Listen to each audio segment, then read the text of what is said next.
Have you ever had a moment in life where everything changes in an instant? A moment so unexpected, so deeply moving, that it reshapes your entire understanding of the world? That's exactly what happened to Dawn one quiet morning in May 2020. Her husband was outside when a sound pierced through the air, a desperate, eerie cry. It wasn't a bird, it wasn't a cat, and it certainly wasn't anything they had ever heard before. It was something between the cry of a baby and the distress of a lost lamb. Curious and concerned, he followed the sound, heart pounding, feet moving instinctively toward the unknown. And then right there, trembling at his feet, was a tiny, helpless fawn whimpering. Alone, abandoned, meet Thor. That moment marked the beginning of a journey neither Dawn nor her husband could have ever imagined. Their first instinct was panic. What do you even do with a baby deer? Should they touch it? Would the mother come back? Could they even help? But as they stood there, watching the fragile creature struggle to stand, one thing became crystal clear. If they didn't step in, Thor wouldn't make it through the night. A frantic call to a veterinarian confirmed their worst fear. Thor's mother was gone. Whether she had been injured, taken by a predator, or something else entirely, they would never know. What they did know, however, was that there was no space at the veterinary clinic to take him in. The only option: take him home. That night, as Dawn cradled the tiny fawn in her arms, she knew she was stepping into something much bigger than she had anticipated. She wasn't just bringing a wild animal into her home. She was stepping into a bond that would change her life forever. Now, Dawn wasn't naive. She knew that Thor wasn't a pet. He was a wild animal meant to roam the forests, not be confined within four walls. But in those fragile early weeks, he was completely dependent on her.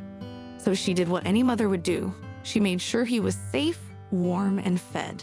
They built him a spacious outdoor enclosure where he could move freely but still be protected. And at night, Dawn took things a step further. She didn't just check on him occasionally. She didn't just set up a camera to monitor him. She slept in a tent next to his enclosure. Every single night, she listened to his tiny breaths, responded to his cries, and made sure he was never alone in this strange new world. She bottle-fed him goat's milk, the closest substitute to what his mother would have given him. She held him close, letting him feel the warmth of another living being. And even though she knew she would have to let him go one day, she made sure that for as long as he needed her, she would be there.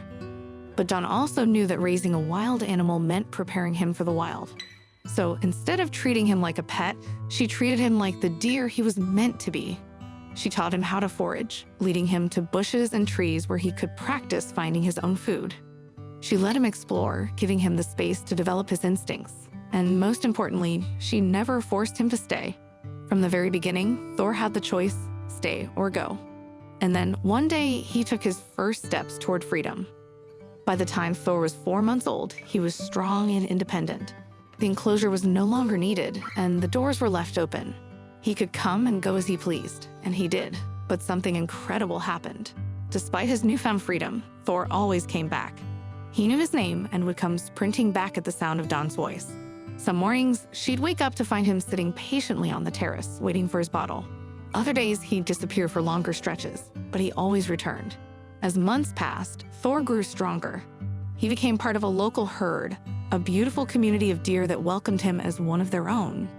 He would wander further and further away, sometimes disappearing for weeks. And just when Dawn would start to worry, he'd come trotting back, just as he always had. Then, one day, something was different. Thor didn't come running back with his usual grace. He limped. His eyes, usually bright and full of life, were dull. He was injured. Dawn felt her heart drop. Had he been attacked? Was he in pain? Would he be okay? She rushed to his side and did the only thing she could. She cared for him. She massaged his injured leg, kept him warm, and gave him time to heal. Days turned into weeks, and then, just as before, Thor made a miraculous recovery. He ran. He jumped. He lived. And through it all, Dawn was right there beside him. But what's even more remarkable is how Thor's bond with Dawn began to influence the rest of the herd. Other deer, once skittish and wary of humans, started to trust her. They saw the connection between Thor and Dawn, and slowly, they too began to approach her without fear. It was as if Thor had become an ambassador of sorts, a bridge between the human world and the wild. This journey with Thor changed Dawn's life in ways she never expected.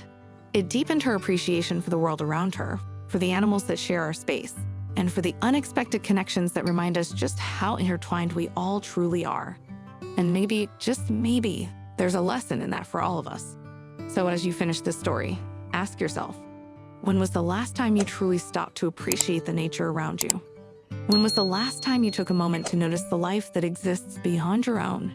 Because sometimes the smallest act of kindness, the smallest moment of connection, can change not just one life, but many, and who knows? One day, you might just find a Thor of your own.